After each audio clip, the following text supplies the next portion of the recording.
Welcome. You found your way into a quiet corner of the internet, the kind of place that feels like an empty school after dark. Every sound echoes, every light flickers, and yet you stay. Tonight's theme, school horror, but not the kind you read about in ghost stories. These are the real ones. The whispers behind classroom doors, the missing faces in old yearbooks, the teachers who never left when the final bell rang.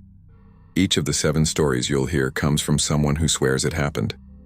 Nights of detention that never ended, hallways that looped forever, fire alarms that screamed for help.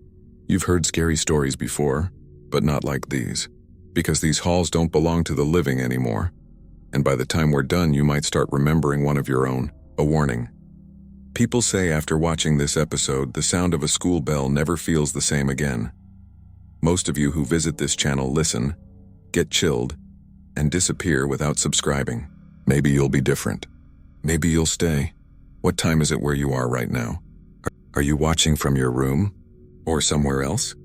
Tell me in the comments and I'll be reading. You might want to leave a light on for this one. Here are tonight's encounters.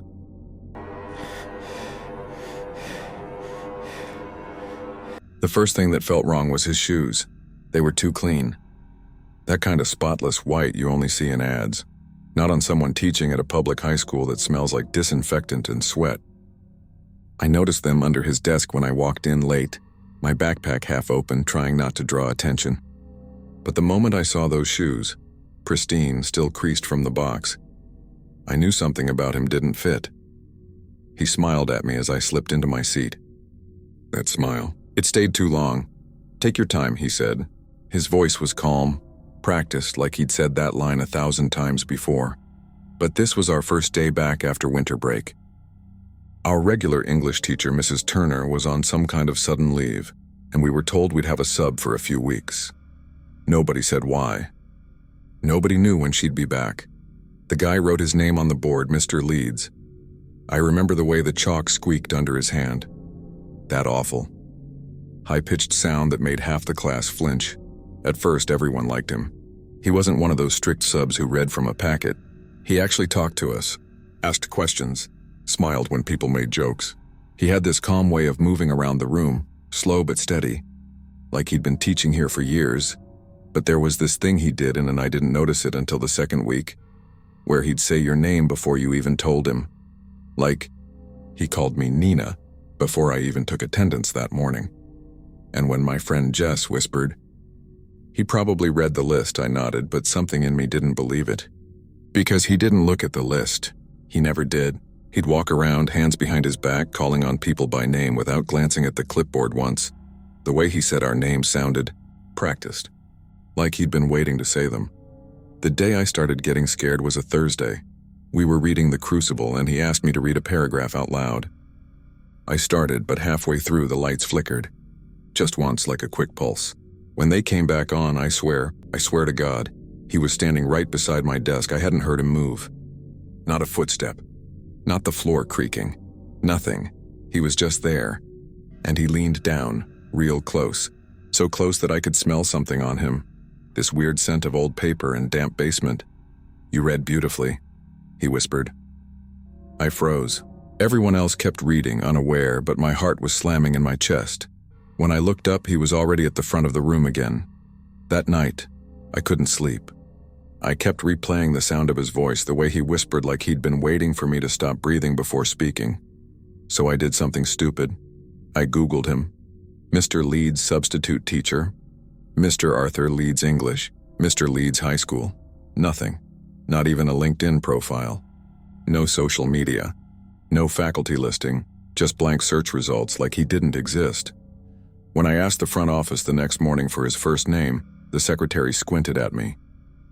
Mr. Leeds? We don't have him on the system yet. The district sent him. She clicked around on her computer, frowning. That's weird, she murmured. Usually there's a record. But she didn't finish that sentence. The following Monday, something was off again. When I walked into the classroom, there was this faint smell. Mold, maybe? Old water? Everyone noticed it, but he acted like nothing was wrong. The lights flickered again, this time longer. Generator's acting up, he said, but we didn't have a generator. And then he started doing roll call again, except The names he read weren't all from our class. Some were names I'd never heard before. Lydia Carr, he said, looking up. No one answered. He nodded anyway, like she had. Present, we all laughed awkwardly. Who's that? Someone whispered. He just smiled. She used to sit there.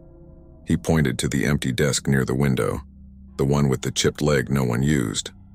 I laughed too, just to go along, but I couldn't stop looking at that desk. And for a second, I swear I saw the chair shift, like someone had just moved in it. A few days later, Jess pulled me aside in the hallway. You've noticed it too, right? She said, her voice shaking. Noticed what? That he doesn't leave, I frowned. What do you mean? I had cheer practice last night. We finished around 6 and I passed his classroom. The lights were still on. Maybe he was grading. No, she said. He was just sitting there, at his desk. No papers, no laptop, just staring at the whiteboard. After that, I started watching him more closely. He'd show up before everyone, always the first one in, always sitting perfectly straight at his desk. Sometimes when I got to class early, I'd catch him facing the back wall, whispering something to himself. His lips would move, but no sound came out. And then he'd turn around, smile and say, "Good morning, Nina," like nothing happened. One afternoon, the janitor, Mr. Reyes, came in to empty the trash. Mr. Leeds didn't move, didn't even acknowledge him. But Mr. Reyes froze at the door. "You're back?" he said quietly. Mr. Leeds smiled without looking up. I never left. Mr. Reyes just stared, pale as a sheet. He didn't say another word, just dropped the trash bag and walked out. When I tried to ask him about it later, he shook his head fast. "Don't talk about that man," he said. "Just don't." That night I dreamed about the classroom. I was sitting in my usual seat, but the walls were rotting, wet streaks running down the paint. The floorboards were soft under my feet like soaked carpet. The air was heavy and smelled like mildew and something burnt. I turned toward the board and Mr. Leeds was there. Only his face wasn't his face anymore. It was cracked, gray, stretched too tight. When I woke up, I could still smell it. That basement smell. And my window was open. By the third week, kids stopped showing up. They said they were sick. Some said they were transferring classes, but every morning more and more desks were empty. He never said anything about it. He just kept calling names, including the ones who weren't there, including the ones none of us remembered. One day I stayed late. I told my mom I had a group project, but really I just wanted to see if he did leave. At 4:30, the halls were empty. The sun was going down, turning the windows orange. I hid in the stairwell across from his room, knees pressed to my chest. Through the window, I could see him sitting there, perfectly still, not working, not reading, just staring straight ahead. At 5, he stood up. I ducked down, my heart pounding. When I peeked again, he wasn't there, but the lights were still on. I waited another 10 minutes before creeping toward the door. When I looked inside, I saw him, standing at the back of the classroom, facing the wall, his forehead pressed against it, whispering something I couldn't make out. Then he stopped, and slowly, too slowly, turned his head toward me. His eyes were open wide, too wide, and he smiled. "I told you, Nina," he said softly. "You read beautifully." I ran. I didn't even think. I just bolted down the hall, out the door, into the freezing air. I could feel his voice following me, like the echo of a nightmare that didn't fade. When I told the principal the next morning, they said there was no Mr. Leeds listed in the district files. When they checked the classroom, it was locked from the inside. They had to break the window to open it, but when they got in, it was empty. No papers, no chalk, just the faint smell of mold and something burnt. A week later, Mrs. Turner came back. She looked pale and thinner than before, but she smiled when she saw us. "I heard you had a substitute," she said. "Yeah," someone said. "Mr. Leeds." Her face went blank. "Who?" "Mr. Leeds. He taught us while you were gone." She stared for a long time. Then she said quietly, "That's impossible." When she turned to the board, I saw her hand tremble. "Why?" I asked. She looked back at me with this hollow expression I'll never forget. "Because the man you're describing, Arthur Leeds, was a teacher here. 20 years ago. He died in a classroom fire. They said the fire started in the walls, maybe from bad wiring. He'd tried to get the kids out, but the door jammed. 4 students died. Their names were on the attendance list that he used to carry, the same ones he called every morning. Lydia, Carr Matthew Holt, Samantha Vance, Eli Porter, the ones none of us remembered. It's been 2 months, we don't use that classroom anymore. The door's always locked now, paint peeling around the edges. But sometimes when I walk by after school, I still hear the faint scratch of chalk on the board, and if I press my ear to the glass, I can hear a voice, calm, careful, practiced, reading names from an attendance list. The last one is always mine.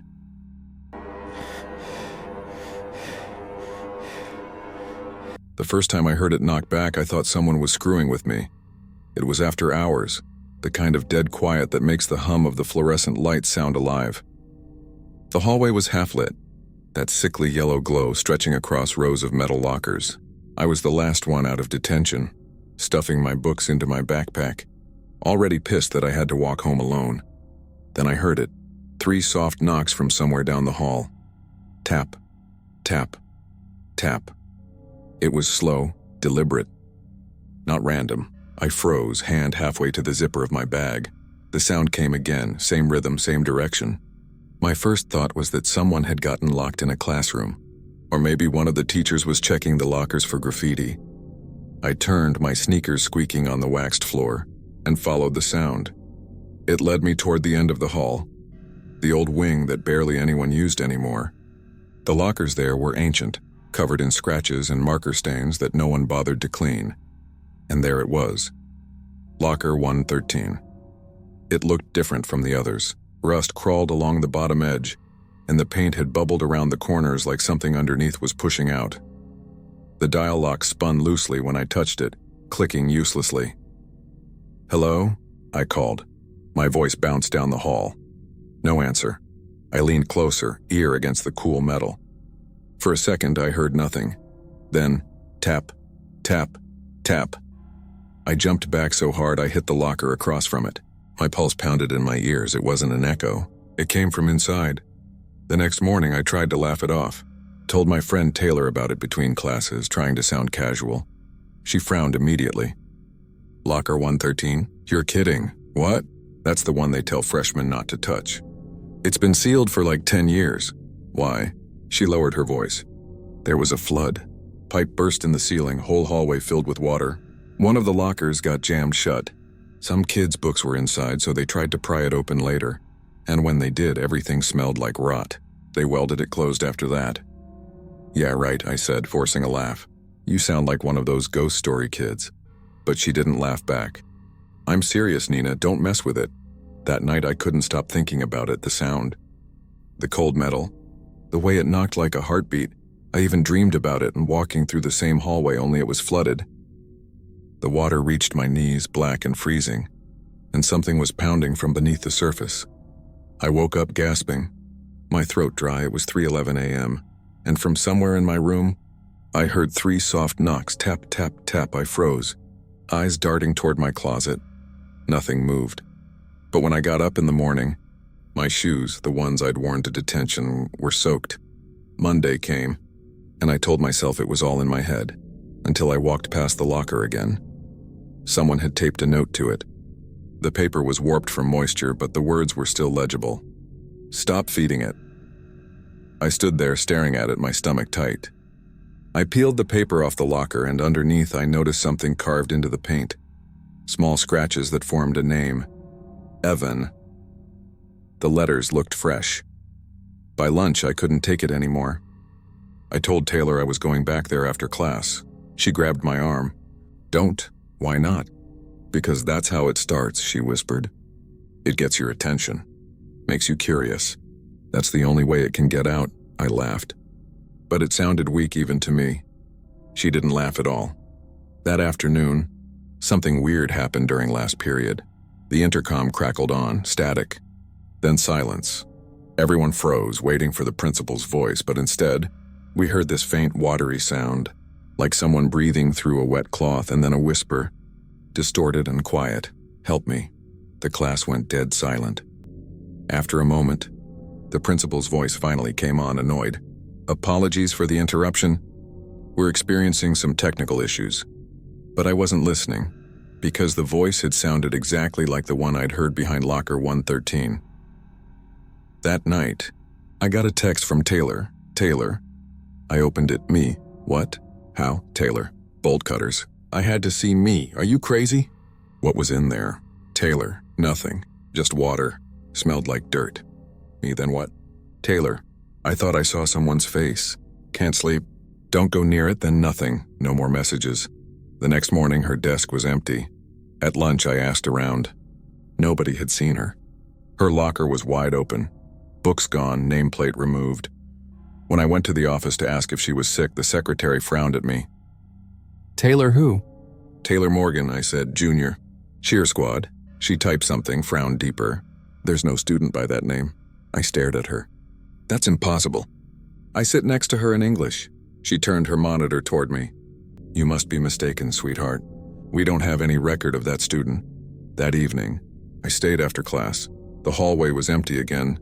The same buzzing light flickering above locker 113. The rust looked darker now, almost wet.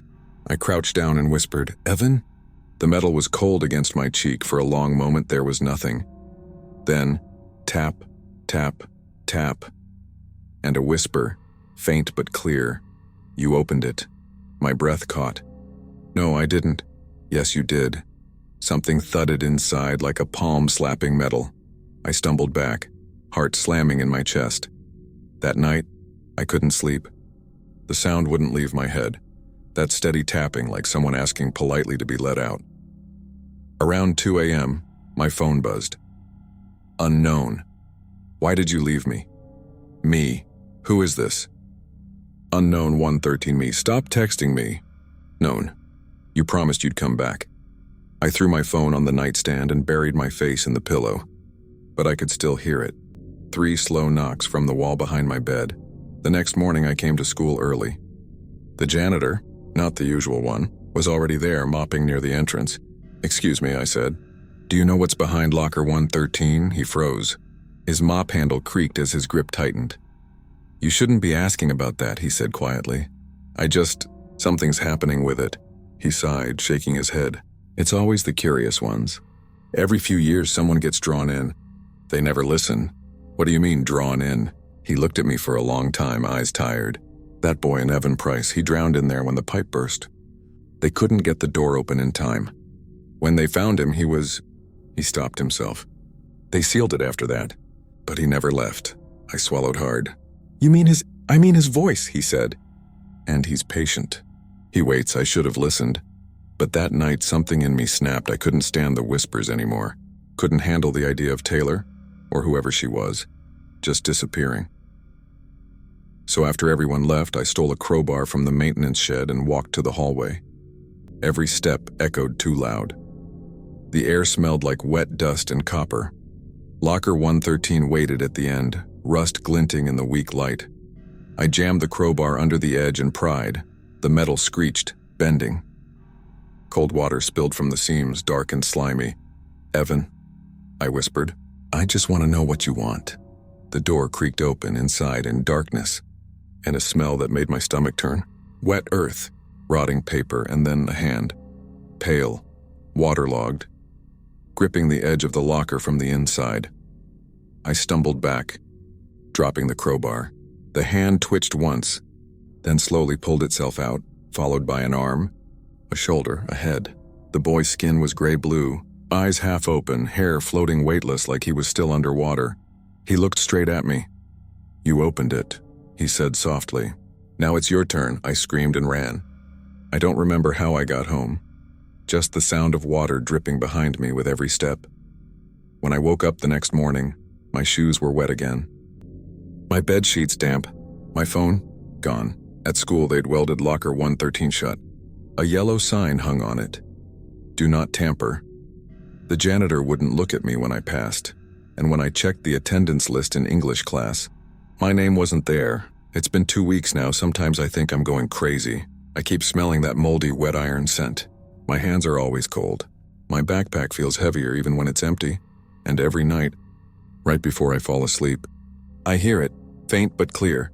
Tap, tap, tap, like he's reminding me that he's waiting. Yesterday I went back. I don't even know why. Maybe part of me wanted to prove it was real.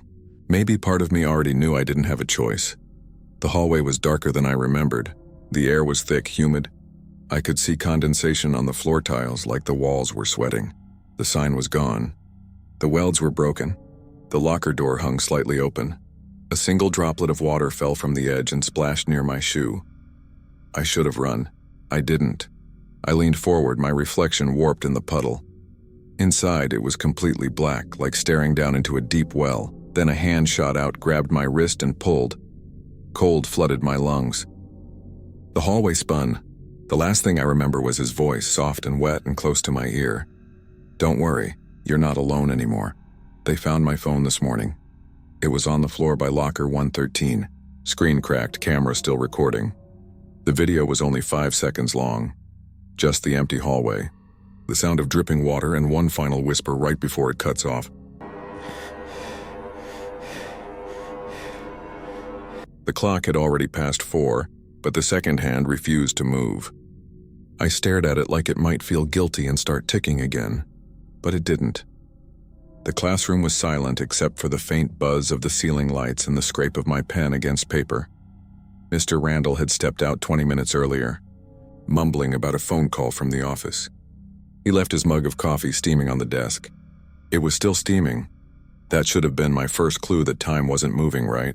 The only other person in the room sat 3 desks away by the window. She'd been there since I walked in, head down, hair hanging over her face. I hadn't heard her talk once. I thought I was alone until she whispered, "You're still here?" The sound cracked the quiet like a match lighting in a dark room. "Yeah," I said, forcing a laugh that came out thin. "Guess I'm serving the full sentence." She raised her head. Her face was pale, eyes a color I couldn't place. Too gray to be blue, too blue to be gray. She smiled without showing her teeth. "Good," she said softly. Outside, the sky was sliding from orange to that deep indigo that makes the snow glow faintly. The parking lot lights flickered on one by one, long white reflections stretching across the windows. "Do you know how long we're supposed to stay?" I asked. She shrugged. "Until it's over." "What's it?" She didn't answer, just kept staring at the clock like I had. The second hand finally moved. 1 click, then stopped again. I checked my phone, 4:13 p.m., no signal. Just emergency calls only, typical. When I looked back up, she was watching me again, chin resting on her folded arms. "You don't have to stay," she said. "You can go," I laughed once. "The door's locked." Her head tilted slightly. "Is it?" I walked over, tried the handle. It didn't move. I rattled it harder and nothing. "Mr. Randall must have locked it from the outside." "Maybe," she murmured. "Or maybe you were never supposed to leave." A chill crept in from somewhere, maybe the vent, maybe the cracked window, but it made my fingers stiff around the metal handle. "What's your name again?" I asked, more to fill the silence than anything. She hesitated. "Lila. Lila," I repeated. "I don't remember you from class." "I'm not in your class," that sounded wrong. "Then why are you here?" She smiled again. Detention. Minutes dragged. The hallway beyond the door was dark now. I could see only my reflection in the glass panel, pale, nervous, small. And behind it, for a second, another reflection. Hers. But she was still at her desk. At least I thought she was. When I turned, her chair was empty. I heard a soft creak from the front of the room. She was standing beside Mr. Randall's desk now, tracing her finger along the rim of his mug. The coffee was cold. I could see it, a thin skin forming on top. "You ever wonder what happens here after dark?" she asked. I shook my head. "No, I try to leave before that." Her smile widened just enough to show the edge of a tooth. "Smart." The heater cut off with a metallic clang. The silence that followed was too thick. That's when I noticed her pencil. Old-fashioned, the wood chipped, no eraser. A name carved into the side in tiny letters, L. Moore. "Cool," I said, mostly to break the quiet. "Vintage. It was a gift. From who?" Her eyes flicked toward the wall clock again. "From before." At 4:27, the lights flickered. Both of us looked up, though I wasn't sure she needed to. When they steadied, she was gone again. "Lila," I said. Something moved in the reflection of the window. A dark blur, too close. I spun around. Nothing. The only sound was the faint tick-tick-tick of the clock hand trying to move but catching each time like it was stuck on something invisible. I sat back down, trying to convince myself I was overreacting. Maybe Randall came back, maybe she'd gone to the bathroom, but my chest felt tight. Every breath sounded too loud. That's when I smelled it. Smoke, not sharp like a cigarette, but dry. The dusty, choking kind that comes from burnt wood and fabric. The fire alarm didn't go off. The sprinklers didn't hiss, just that smell curling out of nowhere. "Hey," I said into the empty air. "Are you behind you?" she whispered. I turned. She was right there. So close I could see the soot across her collarbone, the faint blistered edge of skin near her neck. She didn't look burned. She looked unfinished. "I told you not to stay after dark." I stumbled back, knocking my chair over. The sound echoed sharp in the empty room.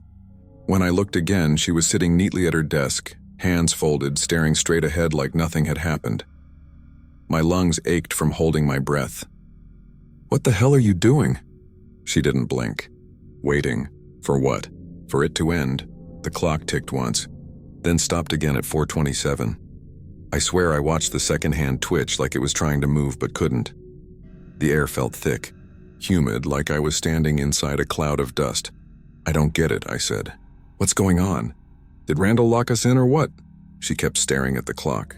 "He's gone." "Gone where?" She turned her head toward me, her movements slow, deliberate. "Same place I went." That's when I realized her reflection wasn't showing in the window anymore. Just mine. I got up and went to the door, slamming my fist against the glass. "Hello, anyone out there?" No answer. The hallway lights were flickering again, but not randomly, like a rhythm. 3 flashes, pause, 1 long blink. Over and over Morse code. It almost looked like it was spelling something, but I couldn't think straight enough to figure it out. Behind me, a chair scraped across the floor. "Please don't," I whispered. I turned slowly. Lila was standing in front of the whiteboard now, holding the old pencil in her hand. She started writing something on the board, her letters looping and uneven. When she stepped aside, I read it. "We burned here."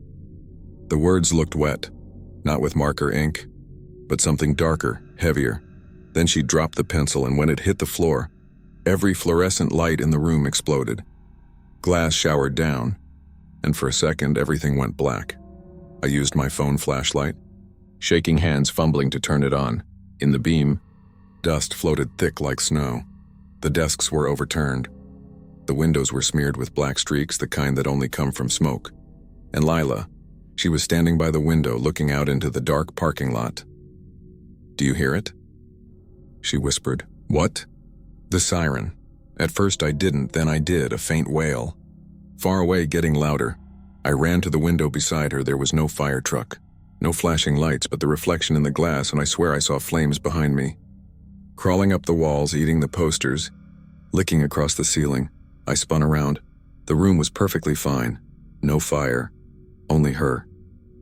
She smiled faintly, eyes wet with something that wasn't tears. "It always starts that way," she said. "Then it spreads." I wanted to scream or run or wake up. Instead, I whispered, "What are you?" Her smile faded. "I told you, Lila." "No," I said. "No, you're dead?" She finished for me. She said it like it didn't matter anymore, like it was an old word she'd gotten used to. "I didn't mean to stay," she said softly, "but they locked the door. The smoke filled up everything, and then it was just me." She looked down at her hands. They were shaking. Sometimes others stay too, just for a while. They always think they'll leave. My stomach twisted. "You mean detention?" Her head tilted. "You think this is detention?" The sound of the siren grew louder until it filled the room. Not outside anymore, but inside. The air pressure shifted. My ears popped like I was deep underwater. I dropped my phone, and the flashlight beam spun wildly across the room, across the empty desks, across the clock still frozen at 4:27, and finally across the door. The glass panel was gone, shattered. Through the opening, the hallway was glowing orange, light flickering like a heartbeat. Smoke poured in, curling along the floor like fog. Lila's voice was a whisper now. "It's happening again." I bolted for the door, stepping over shards, coughing from the heat. The hallway was burning, lockers warped and melting, ceiling tiles raining ash. But there was no sound except the siren, long and low. I ran anyway. Every hallway turned into another. Every door led back to room 204. It didn't make sense, no matter where I went. I kept coming back to the same doorway, and inside, she was always there, sitting, waiting. I stumbled to the floor, dizzy from the heat. "I'm not supposed to be here," I gasped. Her eyes softened, almost kind. Neither was I. When I woke up again, everything was quiet, no fire, no siren. The lights were back on, soft and steady. The desks were clean. The clock read 4:15, like it had reset. I was lying on the tile, my backpack under my head. Mr. Randall was standing by the door, shaking his keys. "Fell asleep, huh?" he said. "Come on, time to go." My throat was raw. What time is it?" "Just after 4, he said. "Detention's over," he chuckled. "You and Lila really made the most of it." My heart froze. "Who?" Lila Moore, quiet girl, sat near the window. I shook my head. "There's no one else here," he frowned. "Sure there was. You two were here when I stepped out." I pointed to the desk by the window. "Look, it was empty." Randall sighed. "Must have slipped out. I'll mark her down." He grabbed the clipboard on his desk and scribbled something. The paper looked old, yellowed at the edges, smudged with fingerprints. I leaned closer. Her name was already on it. L. Moore. Signed in faded ink, under date, March 4th, 2003. I didn't say anything on the way out. The hallway looked normal, bright, clean, the faint smell of disinfectant in the air. But when we passed the old fire alarm box near the exit, I noticed it was half melted. The plastic bubbled like it had been through heat. Randall didn't notice. He just kept walking. "Hey," I said quietly, "wasn't there a fire here once?" He stopped, looked at me over his shoulder. "Who told you that?" "I don't know. I think I heard it somewhere." He nodded once.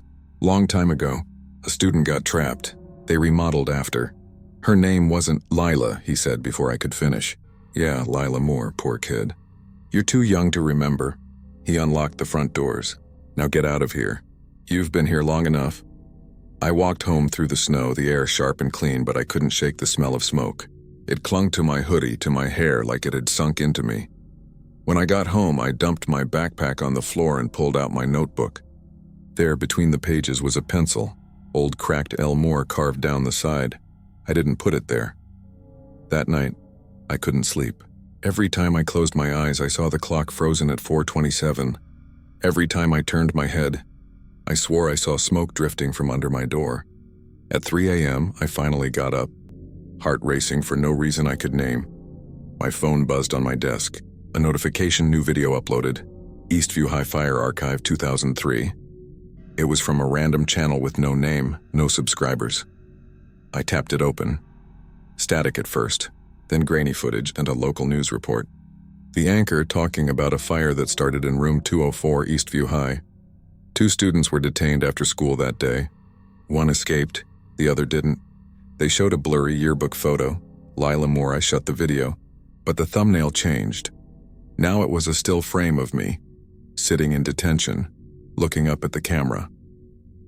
The timestamp on the bottom corner read 4:27 p.m. I smashed my phone screen trying to turn it off, but the image stayed burned into my eyes. Since then, weird things keep happening. Pencils showing up in my locker, the faint smell of burnt paper whenever I'm alone. 2 nights ago, my phone alarm went off by itself at 4:27 a.m. When I picked it up, there was a message waiting. No number. No contact. Just text, "Can you go now? I'm writing this because I can't tell what's real anymore. Sometimes I think I left that classroom. Sometimes I don't. Maybe I'm still sitting there watching the second-hand twitch, waiting for it to move. Every night I hear her voice, soft, close, almost kind. "You stayed too long," she whispers, and when I open my eyes, I can still see her sitting by the window, smoke drifting through her hair, waiting for me to answer. The clock on my wall stopped last night. It stuck at 4:27. The first time the announcement speaker talked after hours, I thought it was just static. It was around 8 p.m. The janitors had already mopped the halls. and I was sitting in the library finishing my shift as a student aide. The air smelled like dust and lemon cleaner, the kind that clings to your clothes long after you leave. The intercom crackled overhead. A faint burst of noise, a pause, and then a low hum that almost sounded like breathing. I froze mid-sentence. Nobody should have been in the office at that hour. The PA system only worked from the main desk near the principal's office, which was on the other side of the building, behind 2 locked doors. Probably a glitch, I muttered. Then the speaker hissed again, only this time it whispered, "Don't stay late." The voice was hoarse, almost wet-sounding, like someone talking through water. I dropped my pen. The sound echoed across the empty library. "Who's there?" I said, trying to sound braver than I felt. No answer, just silence long enough for me to hear my own pulse. Then, faintly, click. The intercom shut off. The next morning, I told Mrs. Hall, the librarian. She just smiled and said the wiring was old, that sometimes old systems pick up radio signals from nearby stations. But that didn't make sense. The words weren't random.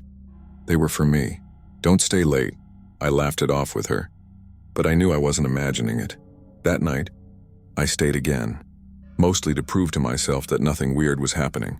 The lights above the library desk flickered every few minutes. The heater clanged like a metal heartbeat in the vents. Around 7:40, I heard someone walking down the hallway. Heavy steps, slow, dragging. "Custodian?" I called out. The footsteps stopped, then over the intercom and a faint crackle. "Room. Wait, that's my classroom." "My first period homeroom," the voice rasped again. "Check. 108. The speaker went dead. I stood there frozen. Part of me wanted to ignore it, but my curiosity was louder than my fear. So I grabbed my backpack, turned off the library lights, and started down the hallway. The school looked different at night, like it was holding its breath. The trophies in the glass cases reflected my flashlight beam and warped. Gold streaks. When I reached room 108, the door was half open. It wasn't supposed to be. I pushed it wider and flicked the light switch. Nothing. The only light came from the hallway behind me. I stepped inside. The air was stale, like old paper and mildew. Desks sat in neat rows, shadows spilling across them like dark water. Then I saw something on the chalkboard. 4 words, scrawled in jagged handwriting across the center: "Don't answer the speaker." I turned to leave, but the door was already closing, slowly, smoothly, like someone was pushing it from the other side. I lunged forward and caught it with my hand, cold metal, colder than it should have been, and shoved it open. The hallway was empty. No sound. No footsteps. But the smell, that smell of wet dust and static, lingered, faint and electric, like after lightning. When I got home that night, I dreamed of the intercom. It hissed in my ear. A voice I couldn't see saying, "Check 108. Then the dream warped. A girl's scream muffled by static. Someone pounding on a locked door. I woke up sweating. The faint sound of a speaker humming somewhere in my house. Except I didn't have one. I tried to forget it. The next few days were normal. Classes, cafeteria gossip, half-done homework. I almost convinced myself it was all in my head. Then on Friday, something new happened.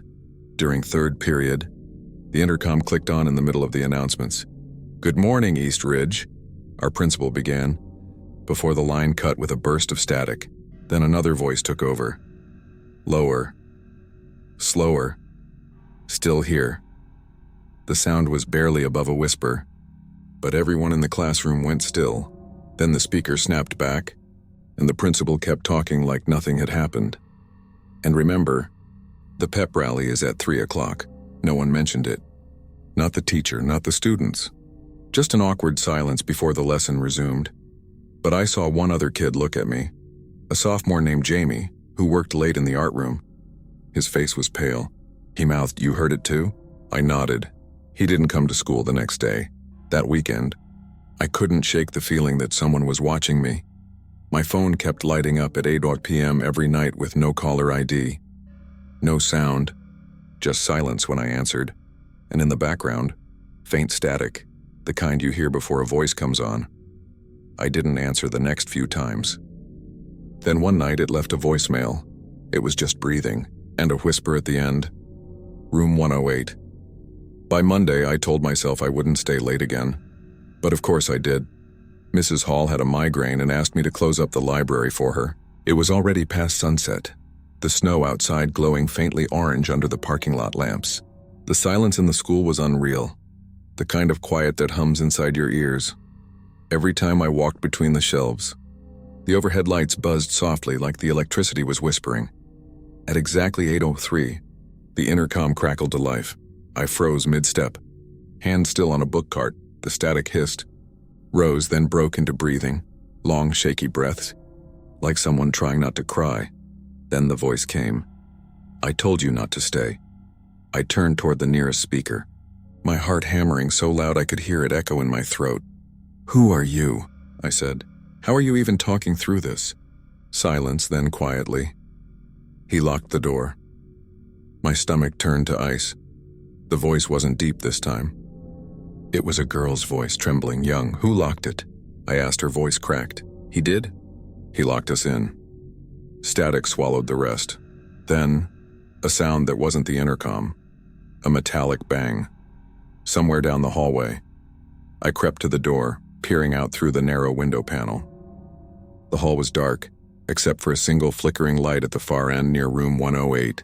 The same room the voice kept mentioning. I don't know why I went toward it. I just needed to know. The closer I got, the stronger the smell of burnt plastic and ozone became, that faint scent of overheated wiring. The door to 108 was cracked open again. Inside, the lights were off, but I could see shapes, desk shadows, something white on the far wall. I lifted my phone and turned on the flashlight. The beam hit the chalkboard. Someone had written more words beneath the old message. "Don't answer him." And below it, smeared faintly in chalk dust and what looked like fingerprints. "He's still on the line." A soft click made me turn. The intercom speaker above the door glowed faint red. A small power, light I'd never noticed before. Then it spoke, again. "You shouldn't be here." This time, it wasn't the girl, it was a man's voice. Low, calm, cold. "Go back to the library," he said. I didn't move. I said, "Go back." The voice deepened, sharper now, the sound cracking into static. "Now!" My flashlight flickered. The smell of something burning filled the room. I bolted out, heart slamming against my ribs. Running blind down the hallway. The intercom followed me, every speaker clicking on one by one as I passed under them. "You shouldn't be here. You shouldn't be here. You shouldn't." Then a sudden shriek of feedback, so loud it felt like knives in my ears. I dropped to my knees, covering my head. The noise stopped as quickly as it started. Silence again. But now the school was completely dark. I crawled to my feet, fumbling for my phone. The flashlight came back on, dim and shaky. I was near the main office, like the one that controlled the announcements. If anyone was messing with me, they had to be in there. The door was half open inside. The red glow of the PA switchboard blinked steadily. Rows of buttons, sliders, old knobs and cables, and it looked ancient, decades out of date. And in the middle of it all sat a dusty black microphone. Its on-air light was glowing. The hum of static buzzed from every corner of the room. I stepped closer, swallowing the lump in my throat. "Who are you?" I whispered. The speaker above the mic hissed, then, faintly, "Help me." It was the girl again. Before I could say anything, a sharp metallic click echoed through the room, the sound of a switch flipping. The intercom on the wall beside me turned red. And then another voice, distorted and angry, roared through it. "She belongs to me." I stumbled back. The air pressure shifted, heavy, like the whole room inhaled at once. The lights in the hall burst one by one, glass raining down outside the office. The intercom screamed, a dozen voices overlapping in a wave of static. And through it all, the girl's voice crying, faint but desperate, "He locked us in. He wouldn't let us out." The speakers hissed louder, the sound almost alive, wrapping around me until I couldn't tell where it was coming from. I clamped my hands over my ears, shouting, "Stop, just stop." And then, silence. Every light went out. The only sound left was breathing, not mine. Deep, slow, coming from right behind me. I turned. Someone stood in the doorway, a tall shadow. barely visible in the faint red glow from the switchboard. "Who's there?" I whispered. The figure didn't move. Then in that same deep, static-soaked voice it said, "Stay after class." I backed away until my shoulders hit the cold metal cabinet behind me. The figure stood perfectly still in the doorway, the faint red light washing over its shape. I couldn't make out a face, just the outline of a man in a teacher's coat, one hand hanging stiff at his side, the other holding something that looked like a clipboard. The smell of hot dust and burnt plastic filled my nose again. "Who are you?" I managed to whisper. The intercom crackled above his head, and the answer came through the speaker instead of his mouth. "Principal Waller." Didn't matter. At exactly 8:03 p.m., my new phone lit up on the counter. No caller ID. I didn't answer, but the voicemail came through anyway. It was static, and at the very end, faint and broken. "Room 108. It's been 3 weeks. They replaced the intercom system this morning. New wiring, new speakers, all digital. But when the tech tested it, the first sound that came through wasn't their voice, it was a whisper. You shouldn't have come back." Now, every night at 8:03, the speakers in my house hiss awake, and I swear I hear the school calling my name.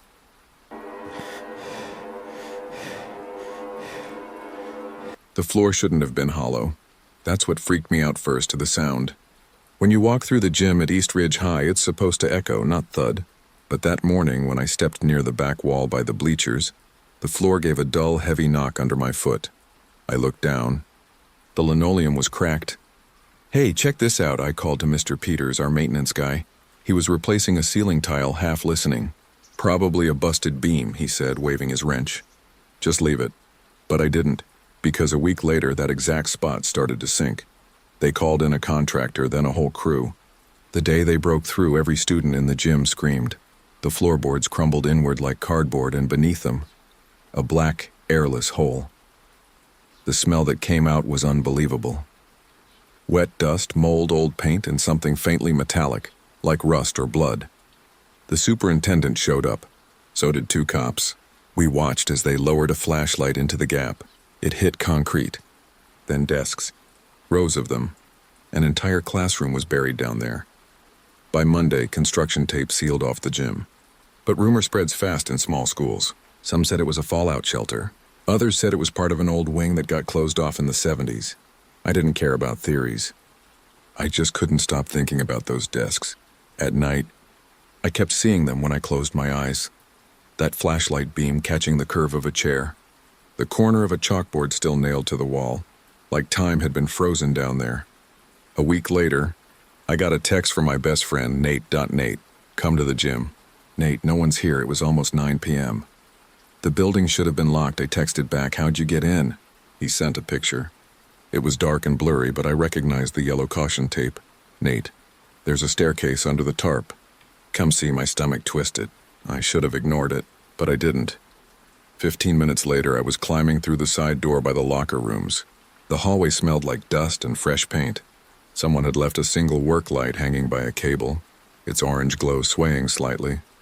"Nate," I whispered. His voice echoed from the far side of the gym. "Over here." When I reached the hole, the tarp had been pulled aside. A narrow concrete staircase led down, vanishing into dark. "Dude, this is insane," Nate said, leaning over the edge with his phone flashlight.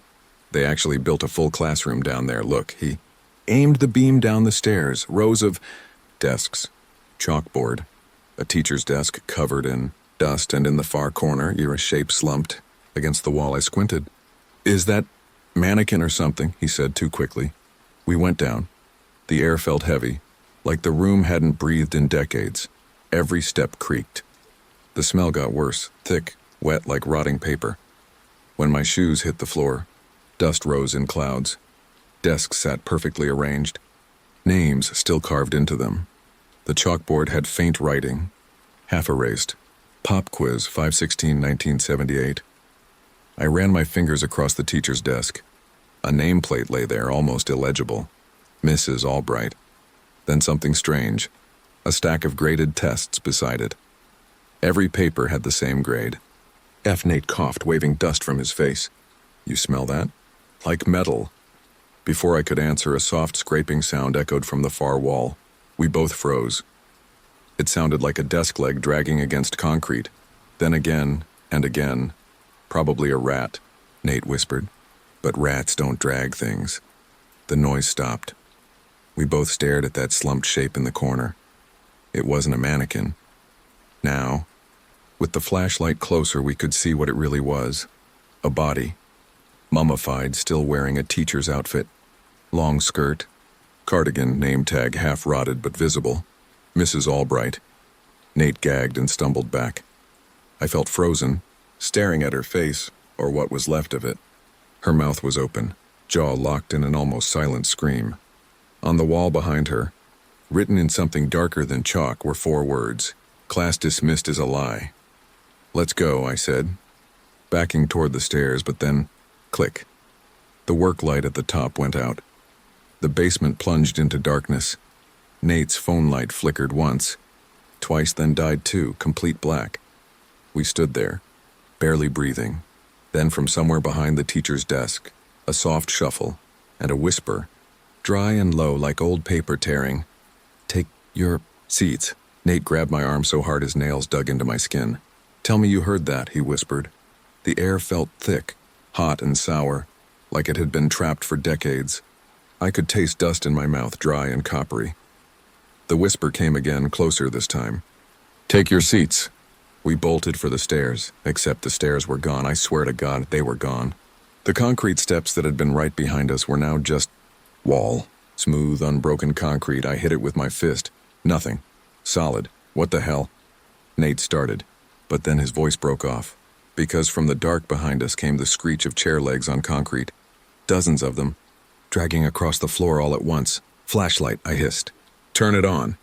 He fumbled with his phone, shaking hands, finally getting the screen to light. The beam hit the desks. They'd moved. Rows of them, the same ones we'd seen, were now perfectly aligned, all facing the chalkboard, and every seat was filled not by students, by shapes. Dark, grayish shapes with slumped shoulders and hollow faces, still wearing the faint outlines of old uniforms. Nate gasped and dropped the phone. The light rolled across the floor, cutting through the dust in spinning arcs. Every single figure turned its head toward us. The sound, soft, cracking bones, dry skin stretching, it echoed across the room. I ran for the corner, kicking through desks, grabbing Nate's sleeve and dragging him behind me. He tripped and crashed into the teacher's desk. The pile of graded tests slid to the ground, pages fluttering like feathers. On each paper, the same thing appeared in red ink that hadn't faded at all. Incomplete. Stay after class. A dry laugh crackled through the room, coming from nowhere and everywhere at once. You're late, the voice said. I turned toward the chalkboard. Words were appearing across it, slowly, letter by letter, as if someone invisible was writing from the other side. Pop quiz. Nate was crying now. I want to get out. Please, please. Something moved behind him. A shape stood up from one of the desks, its hand dragging along the surface with a scraping sound. It wasn't walking. It was gliding, like it didn't need to step. I lunged, pulled him aside, and we both slammed into the back wall. That's when I saw the windows, 3 of them, sealed with bricks from the outside. But just one, had a crack in the mortar. We can break that, I said. Nate didn't move. He was staring past me, eyes wide, jaw trembling. I turned. Mrs. Albright was standing behind the teacher's desk. Her mouth was still open, but now she was moving. Her head tilted slightly, bones grinding, that whispering voice leaking out of her throat like air through paper. Eyes on your work. Her fingers stretched across the desk, too long, too thin, dragging streaks of black dust. I picked up the nearest chair and hurled it at the window. It hit and bounced off. The glass didn't even crack. I tried again, screaming this time until my hands bled from the impact. The whispers grew louder. A low chant, overlapping voices from the rows of gray students. Eyes on your work. Eyes on your work. The air turned cold enough to see our breath. My lungs felt tight, like the oxygen was gone. Then, over it all, a single sound rose above the chant, a bell, a faint, metallic ding that echoed through the basement, clear as a school dismissal bell, and with it, everything stopped. The whispers, the movement. Even the cold air seemed to pause. Then, softly saw the girl's voice, the same one from the intercom weeks ago. Class dismissed, she whispered. The lights came back. On the desks were empty, the walls were clean, the chalkboard said, "Nothing." Nate was standing beside me, shaking, his eyes wide and unfocused. "Let's go," I said, grabbing his arm. The staircase was back open, clear, just like before. We ran. I didn't stop until we were outside the building, gasping under the streetlights. Nate bent over, hands on his knees. We were in there for hours, he said, but it's still dark. How? I looked at my phone. It said 9:12 p.m. We'd only been gone 15 minutes. We didn't tell anyone what we saw. How could we? They already thought the basement was just an old classroom. But 2 nights later, I got another text from Nate. "Nate, we shouldn't have left her." "Ferris who, Nate?" "Mrs. Albright." "Nate, she called roll tonight." When I read that text, I thought Nate was screwing with me again. But he didn't reply after that. No memes. No dumb jokes. No "you up?" Messages like he always sent at 2 a.m., just silence. By morning, he hadn't come to school. Neither had 2 kids from the basketball team. Both of them had been in the gym the day we found the hole. At first, I thought maybe they skipped. Then the PA system crackled during first period, and the principal's voice came on. "Attention, students. Please remain in your classrooms. We're conducting a quick maintenance check in the gym maintenance." My stomach dropped. I waited until lunch, then slipped away.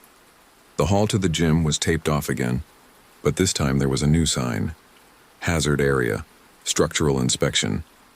The smell hit me before I even lifted the tape. That same damp, metallic rot from before. The door was unlocked. Inside, the hole in the floor was bigger now. The tarp was gone, and the air had that same heavy stillness, like sound didn't want to stay in the room. "Nate," I whispered. Something creaked below. The staircase was still there. I went down.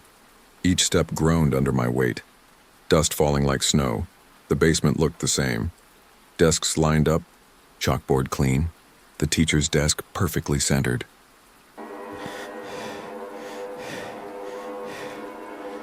The first time I noticed the missing face, I thought it was a printing error. I was on the yearbook committee, mostly because it looked good on college apps, and I'd spent half my junior year squinting at photos, cropping smiles, and blurring zits. When the final proof came back from the printer, I flipped through it during lunch, proud and exhausted. Everything looked perfect.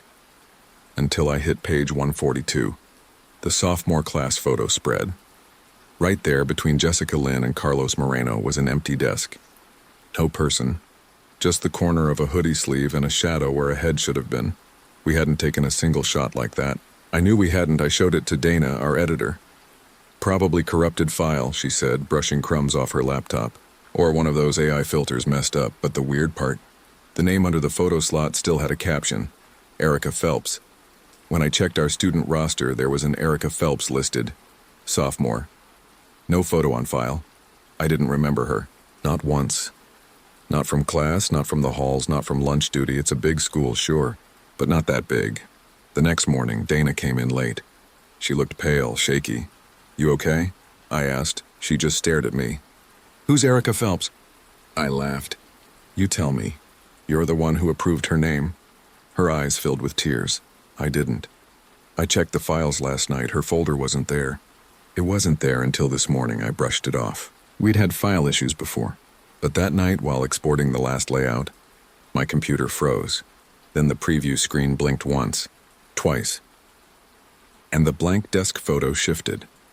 Someone was sitting there now. Just the outline of a girl's head, blurred, turned slightly away from the camera. Her hair covered half her face, and her skin looked gray, like the photo had been taken in bad light. The timestamp changed, too. It didn't say March 12th, it said tomorrow, 7:42 a.m. At 7:42 the next morning, I was already in the yearbook room. Dana wasn't there, but someone was sitting at her computer.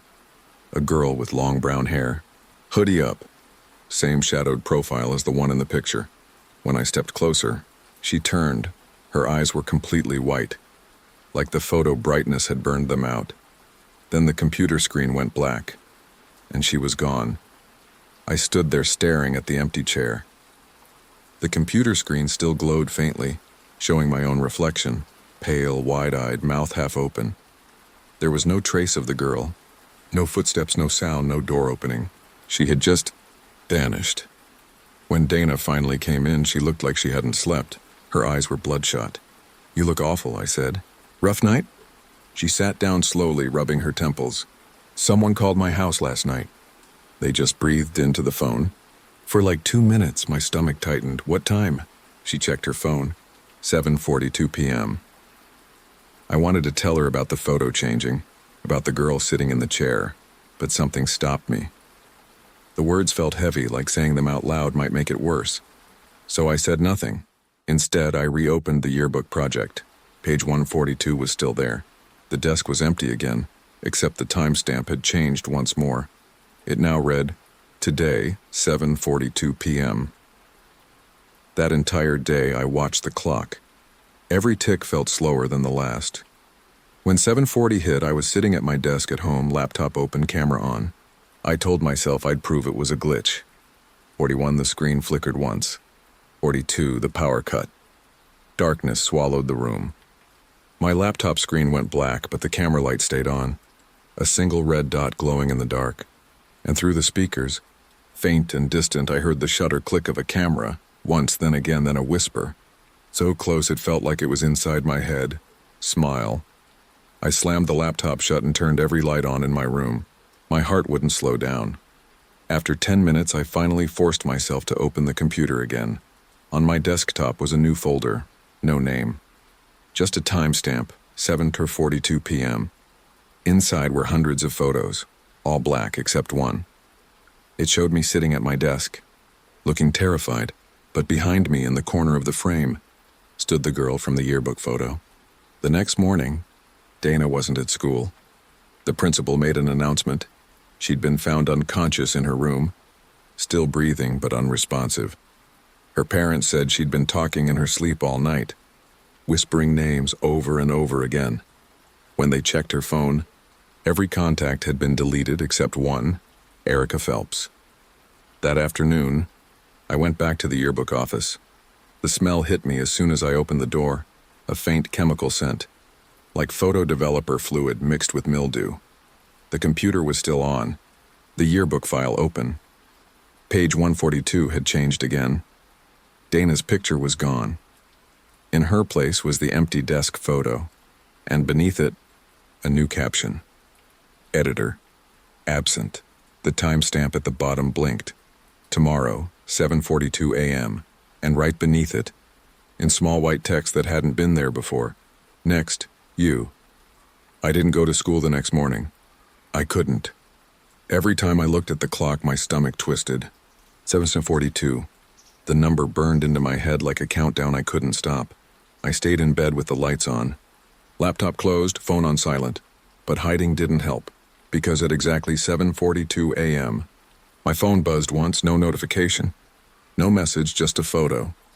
It had no sender and just appeared in my gallery like I'd taken it myself. It showed the yearbook office, my chair, the computer, and me, standing in the doorway looking straight at the camera, except I hadn't left my room. I threw the phone across the floor and grabbed my jacket. I needed to see that room. When I got to school, the halls were nearly empty. First period had already started. The yearbook room was dark, but the door was unlocked. Everything was exactly as I remembered. Desks covered in old proofs, the smell of toner and dust. Except the computer was on again, and page 142 was open. This time, there were 3 faces missing. I scrolled down, heart pounding. The photo grid showed empty desks, one for each missing student. And under each one, the captions glitched and shifted, letters rearranging like they were being typed. Live, absent, absent, absent. Then, the cursor moved on its own to the next blank slot. It typed my name, Eli Torres.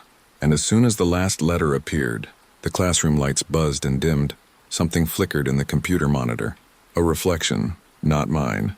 She was behind me. I could see her clearly this time, and the same girl from the photo. Long brown hair, pale skin, that hollow space where her eyes should have been. But worse.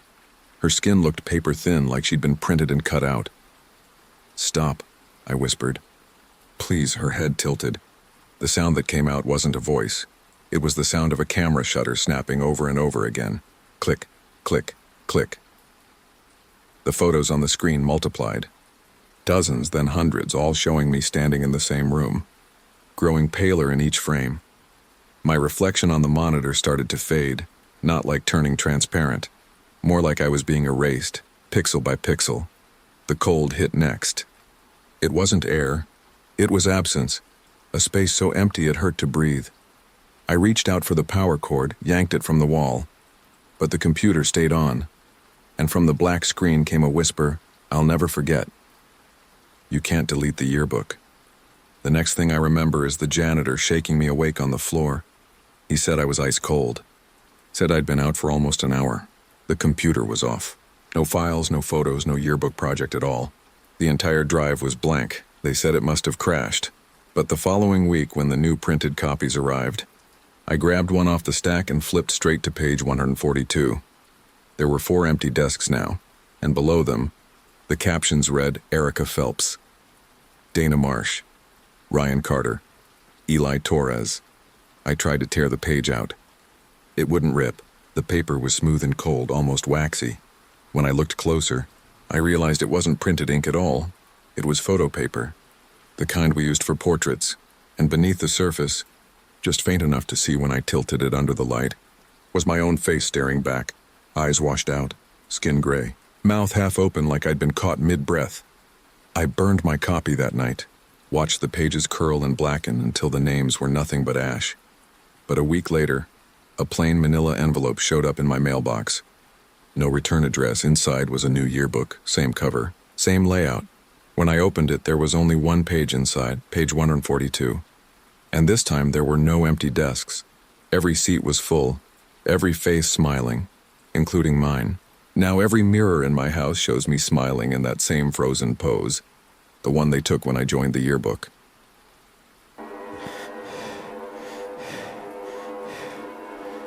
The fire alarm started blaring at 2:13 a.m.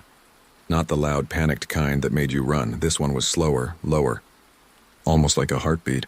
I thought it was another drill. Our dorm had those every month because of idiots who left ramen on hot plates. But this one didn't stop. I rolled over, half asleep, squinting at the red flash painting my room every second. Then I realized the light wasn't coming from the alarm on my wall.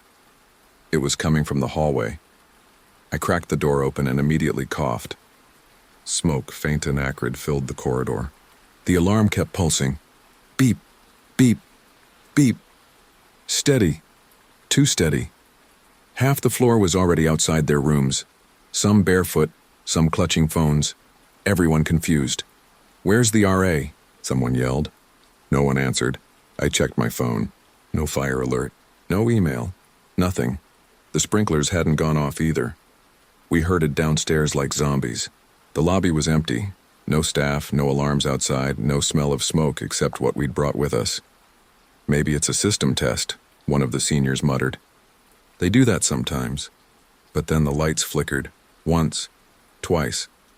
Then everything went black except for the glow of the red alarm lights. Still pulsing, still steady. Beep, beep, beep.